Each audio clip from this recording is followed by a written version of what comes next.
will show the world what the ultimate bioweapon looks like when I let loose Mike the Birdman Dodd and the rest of the TWIG Crew upon Chris Redfield and his unnervingly hot little sister.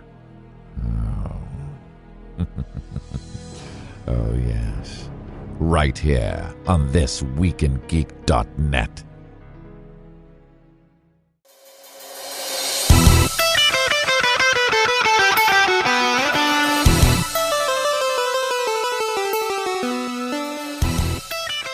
Hey guys, what's going on? You are listening to The Prototype, only on ThisWeekInGeek.net.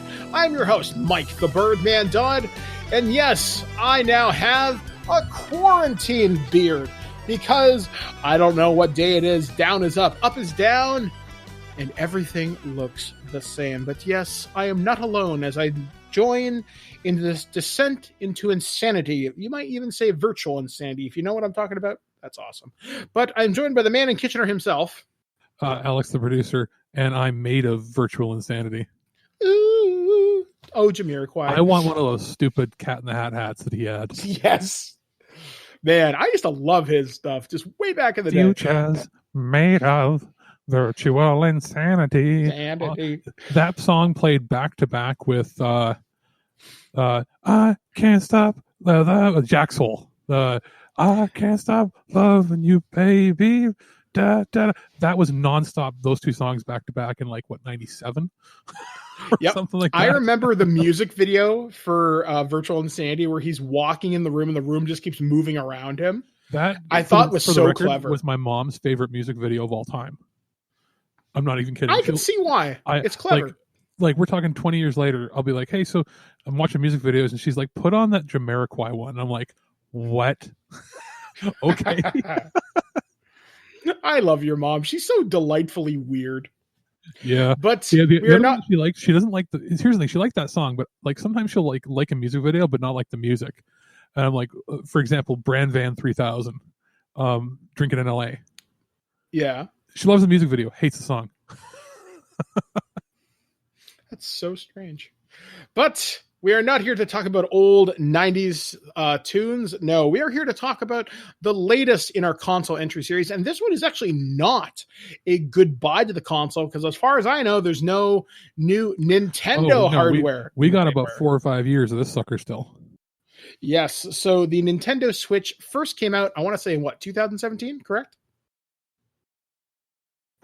March 2nd, I think, or 3rd. Yeah. Because I got it. Yeah, so I got a review unit for this console, and I really didn't pay it much mind until much later. Not until I was really in the hospital for my leg amputation.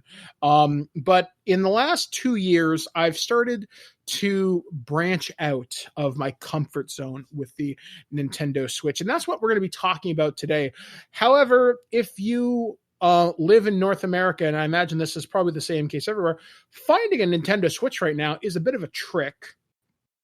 So Nintendo, as of this recording, has promised stocks will be replenished as best they can be, at least in North America. So hopefully finding a Nintendo Switch will not cost you $500-$600 because I've seen some scalpers doing it for as much as $800. Go to hell, you profiteering glutton. We're here to talk about the Nintendo Switch, such as it may be.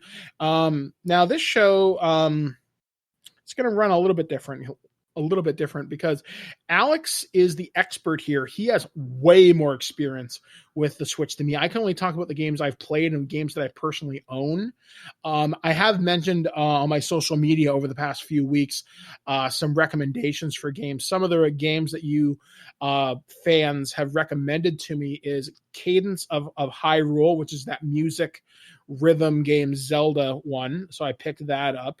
When the game was on sale, I picked up Mario and Rabbids Kingdom Battle. Yeah, so I picked that up for like $20. I picked up the Lego Harry Potter collection because it's a Lego game and I'm all in the Harry Potter right now, so why not? And I picked up the new Vampire the Masquerade game, which is on PC and Switch. And finally, I picked up Animal Crossing, but I haven't even loaded it up yet. So I got a bunch of games I haven't played, so hopefully I like them, because $80 for Animal Crossing was a significant investment. But I guess, Alex, let's start off with your picks for the Switch, and then I'll go into mine, which will be a lot more mainstream. Mine are somewhat mainstream, because remember, I am the main. I was the main Nintendo Switch guy for the last 2 years here. If you're looking for first-party titles, I will get them over with in one fell swoop here. Mario, you're going to get, but I'm talking about the slight outliers. For instance, the Kirby game. It was fantastic, but it was considered a little short. So now, if you can get a used copy, or if they ever decide to lower the price, because Nintendo don't ever lower the prices of their games, really. They haven't had a greatest hits or players hits collection this generation yet. You notice that? Yeah, which is super annoying. Yeah, like even if it was $29 or $39, like they don't have that. But like there's Tropical Freeze and other games that have come out where like I can be like, I can't justify paying full price. The Kirby game is great if you're looking for something that's just gonna like bring out your inner child. It's fun, and there is a little bonus, and it's not spoiling anything now because it is what it is. When you beat the game, you can unlock some extra levels, right? One of those extra levels, when you complete it, it actually turns your screen green and makes you play it as if it was a Game Boy game. And when you beat it, I didn't know this, and I remember like going, oh my God, and like at the top of my lungs, to the point where I had to like contact all my friends and be like, you have to hear this. Because you know how there's HD rumble with the system. It's the first system to do that. It's not haptic feedback, but the rumble motors can change dramatically. They can be programmed individually instead of just like traditional rumble is just on or off. That's it, right? This can program different, vibration levels and different things.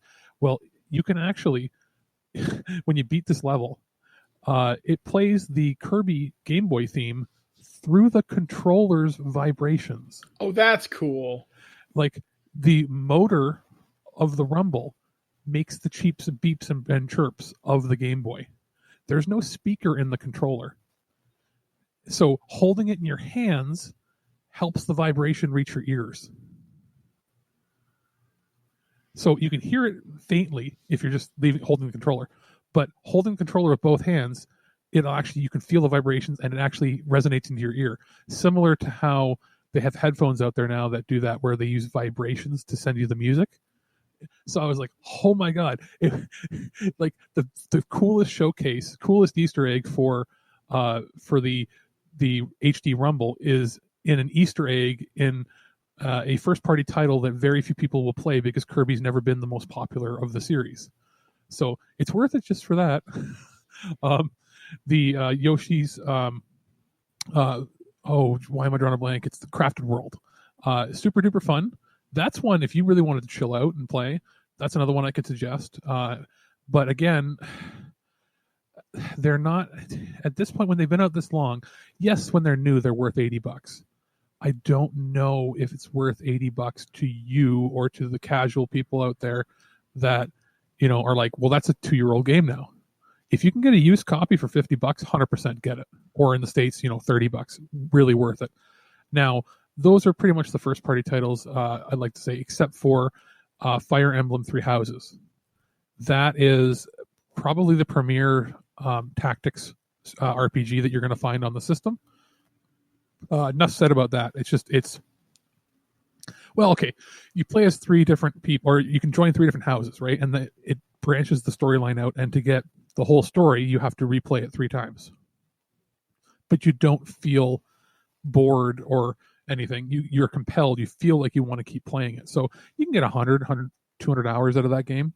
And it's on the same level of storytelling quality as like a Persona, if that makes any sense. Mm-hmm. And also, as far as RPGs go in the system, there's a few you'd really want to check out. Xenoblade Chronicles 2, which is like their flagship game. Action RPG mixed with traditional JRPG elements, good storytelling, good voice acting, well over, I put 110 hours into it, and that was the main game. There's a side story expansion that's at least another 20 hours. Really fun, and actually has brought that series into the forefront. There's also, and actually they're remastering the original Wii title. It comes out in a few months. I think it's 2 months actually, which is pretty sweet. And as far as anything else from Atlas, like if you're looking for a Persona fix on here, you've got Tokyo Mirage Sessions FE, which is it was a hybrid where it's basically a Persona game, like legit Persona, with Fire Emblem characters, but you're part of a pop idol troupe. Yeah, I had someone on my Facebook tell me to grab it, and I'm very curious. Now, how much does that retail for right now? Because I know it's a Nintendo-ish title. 80. Yeah. Because it is published by them. It's not published by Atlas.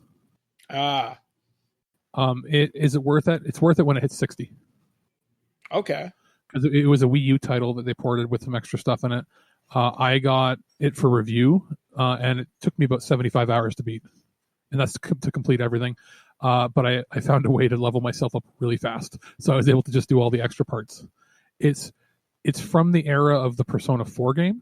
So it doesn't have some of the enhancements that are in 5. But if you like Persona 5, you'll probably like this title too.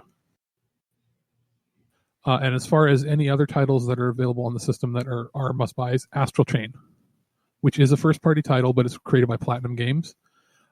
So if you just like really good action games with cool game mechanics, that's the one to get.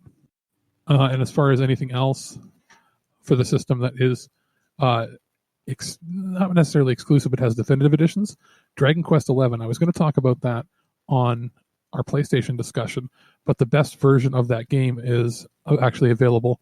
The definitive edition is Switch exclusive, where it includes a few different game modes. You can switch it between the full like 3D version with all the enhancements, or you can switch it to a 16-bit mode that makes it look like you're playing a Super Nintendo game, which is pretty cool. That's super cool.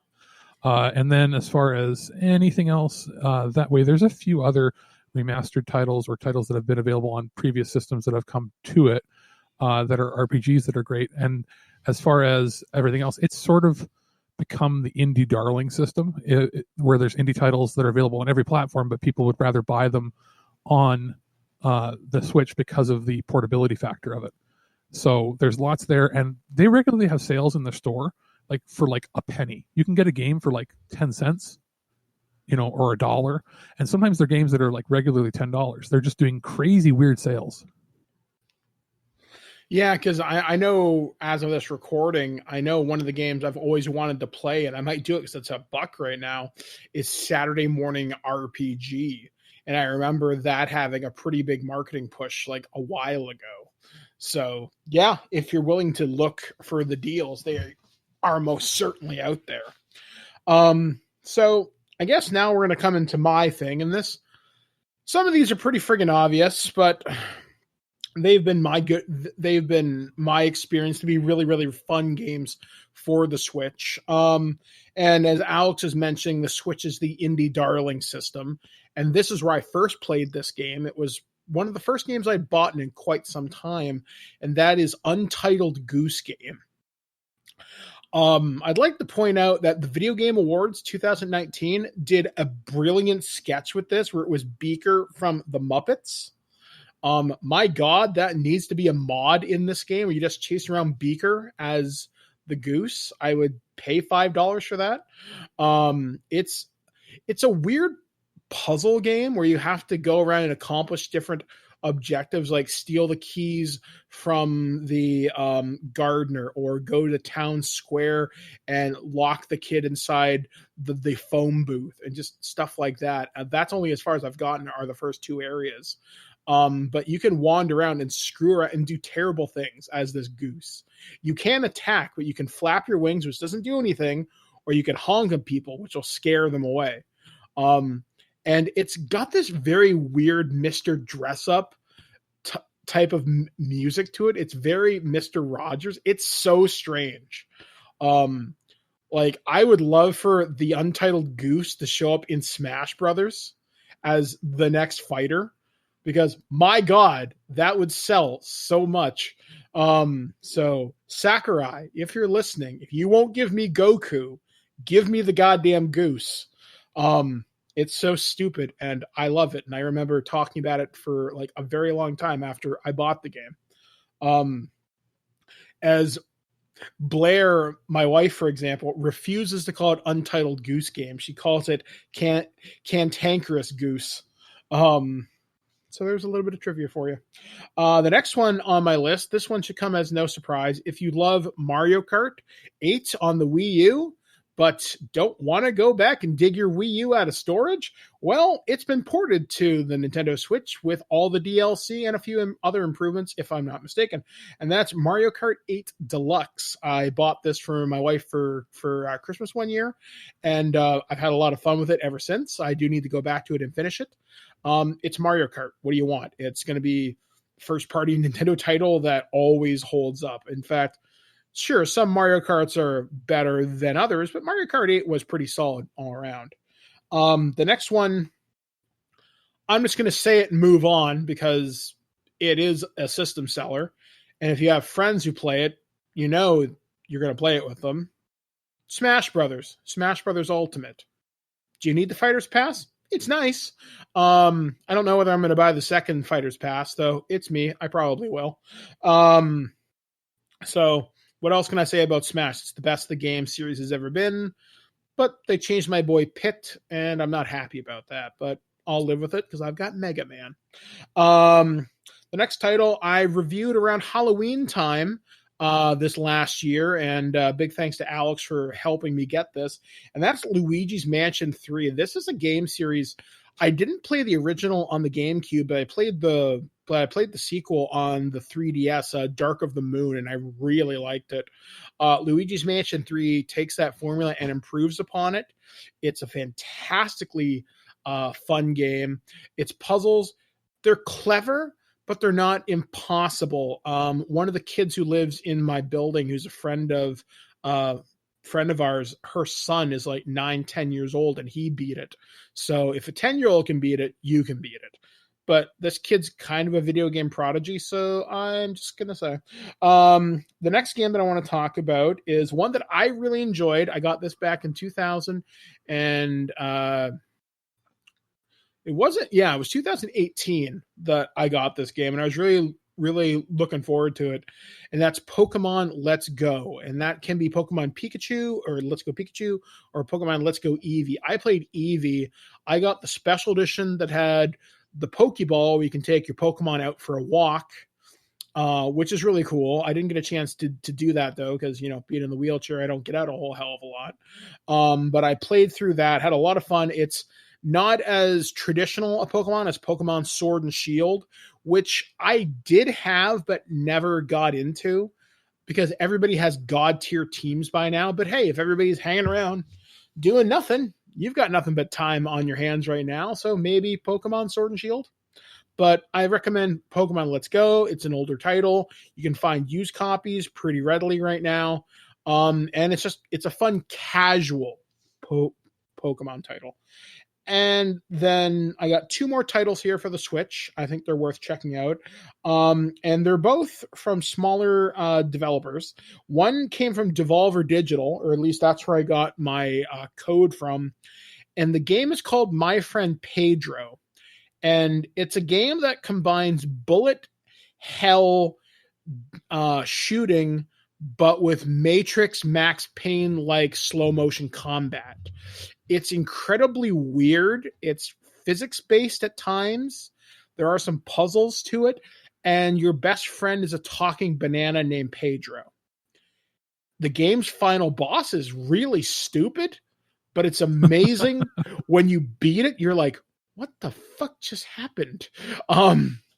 It's so weird. Because there actually is a way to get a bad ending, if you can believe that.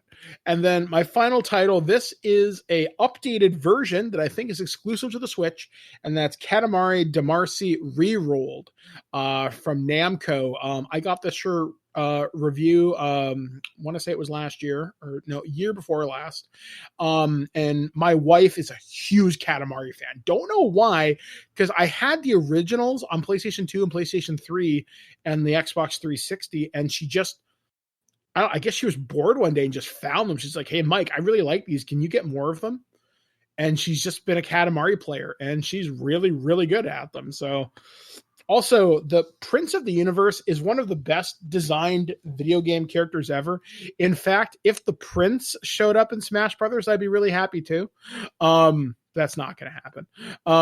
But still, yeah, Katamari, it's a fun way to kill 15, 20 minutes as you make your Katamari ball and launch it into the stars. And the game insults you constantly. It's really, really, really weird. So those are my picks for the Nintendo Switch. That being said, I was going to say I have a couple honorable mentions. Okay. If you're looking for not necessarily depth of content, like as far as like, you know, hours upon hours with the same game, but you're looking for breadth of like how much there is, you can't go wrong. There is an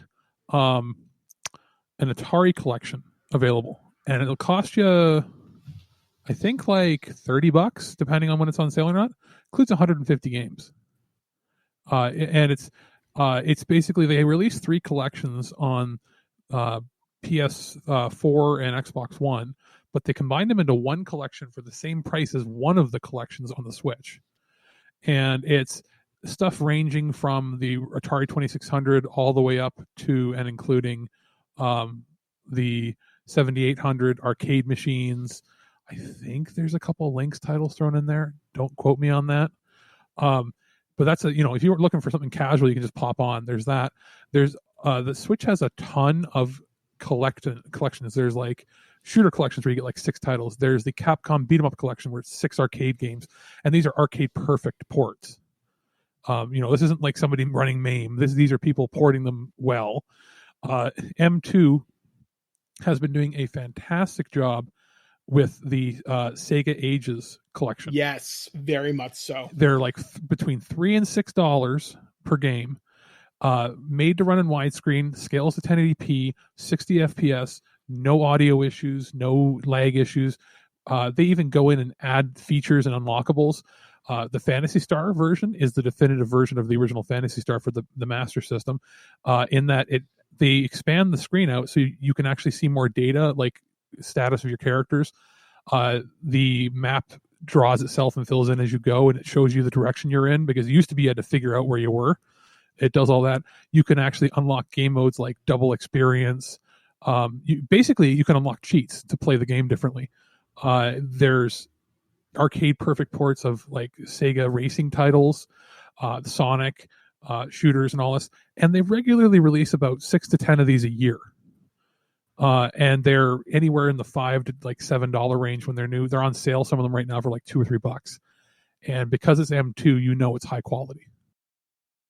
Yeah, like I've been very impressed with the Sega Ages stuff I've had a chance to review. One of the games I really didn't expect to like was Ichidan R, which is sort of Sega's version of Mario Party, that was released in the arcades.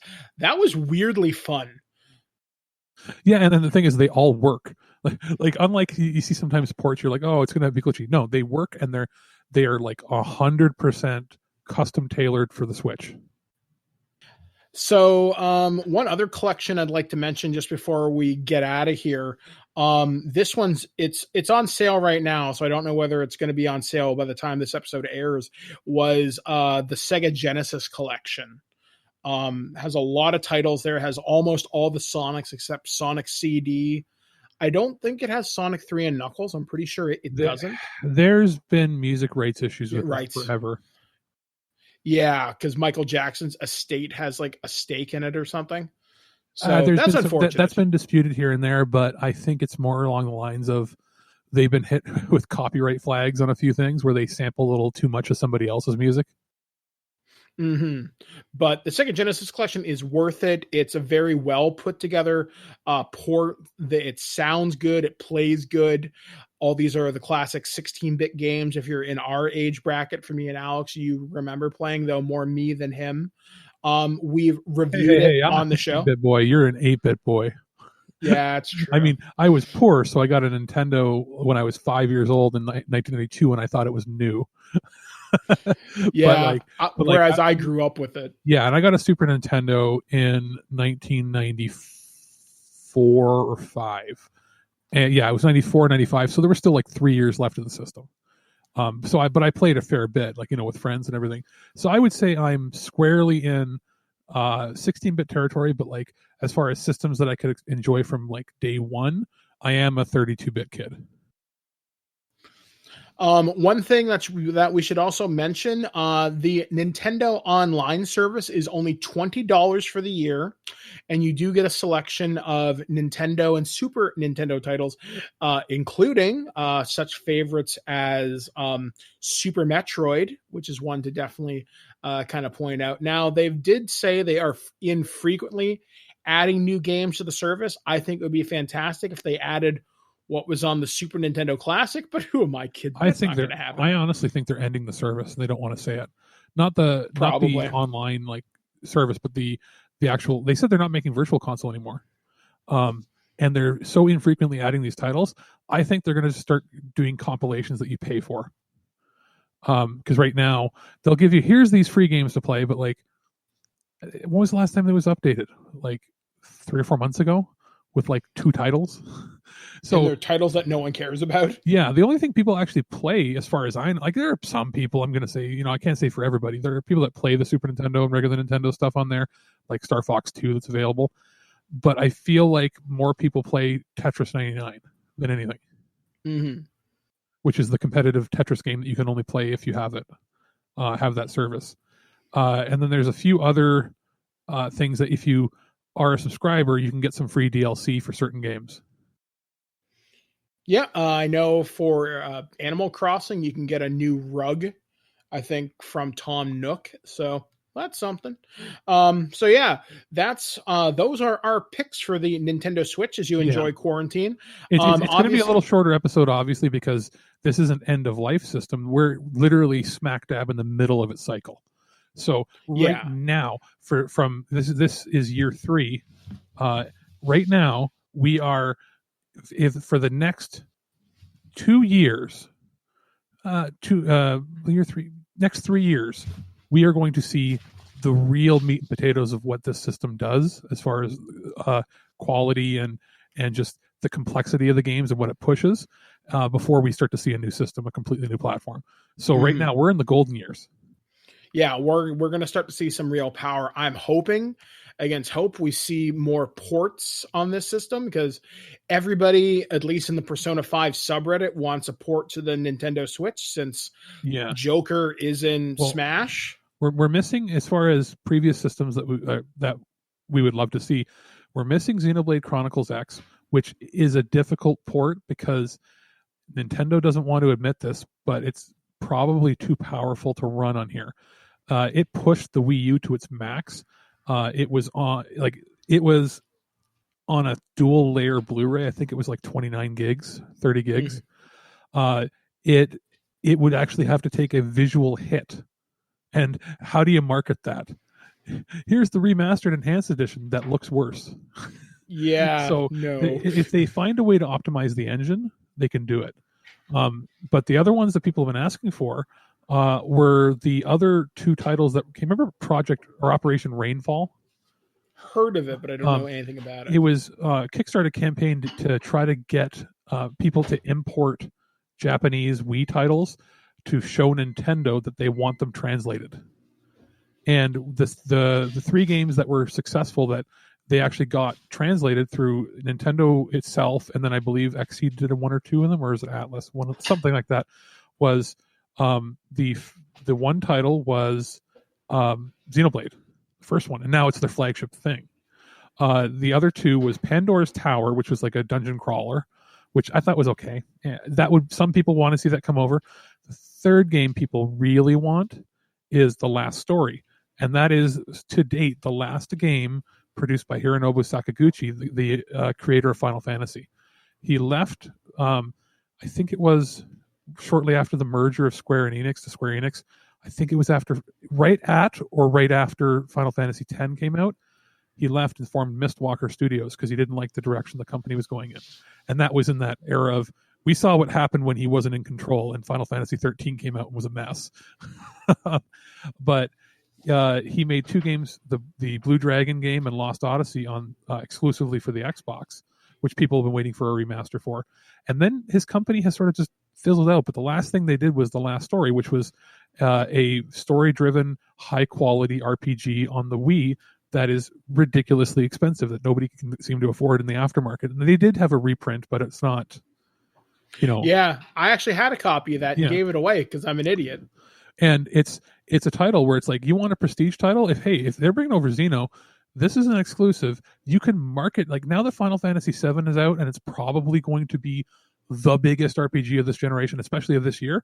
If Nintendo wanted to capitalize on it, they should be like, hey, why don't we just talk about this, and we can put out an ad saying, hey, from the creator of Final Fantasy. Yeah. Square Enix cannot get mad about them doing that, because that's truth. They're not advertising Square Enix or cross-promoting, but they can say, from the creator of Final Fantasy, here is The Last Story, remastered deluxe edition.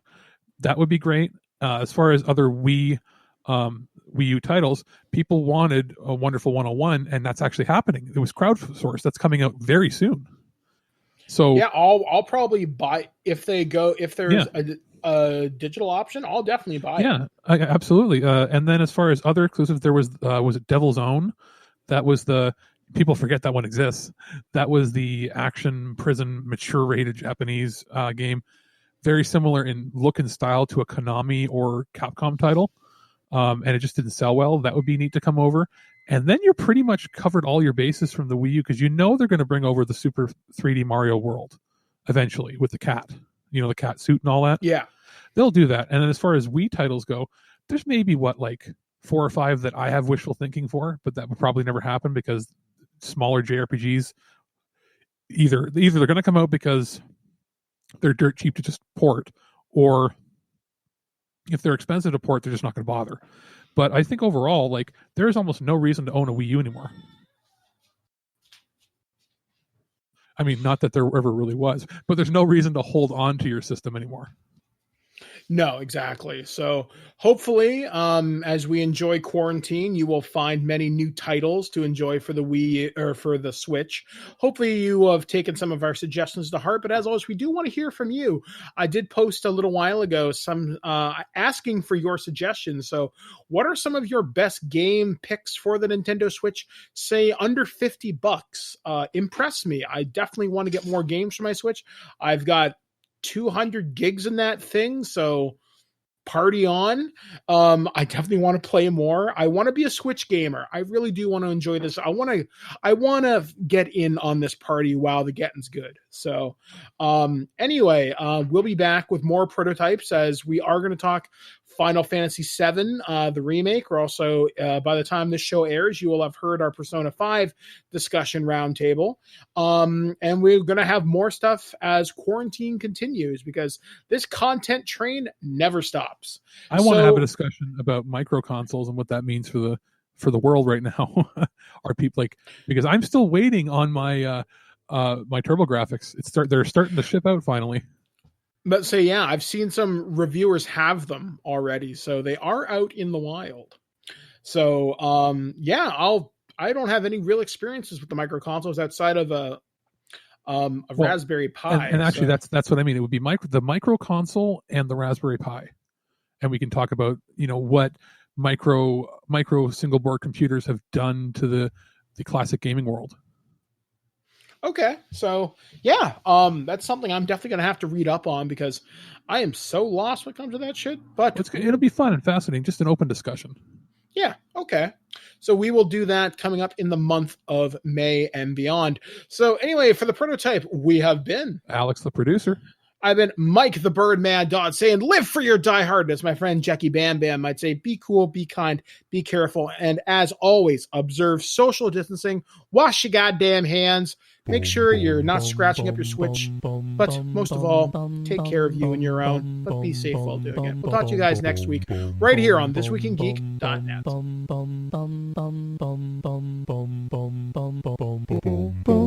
Bum, bum, bum, bum, bum, bum, bum, bum, bum, bum, bum, bum, bum, bum, bum,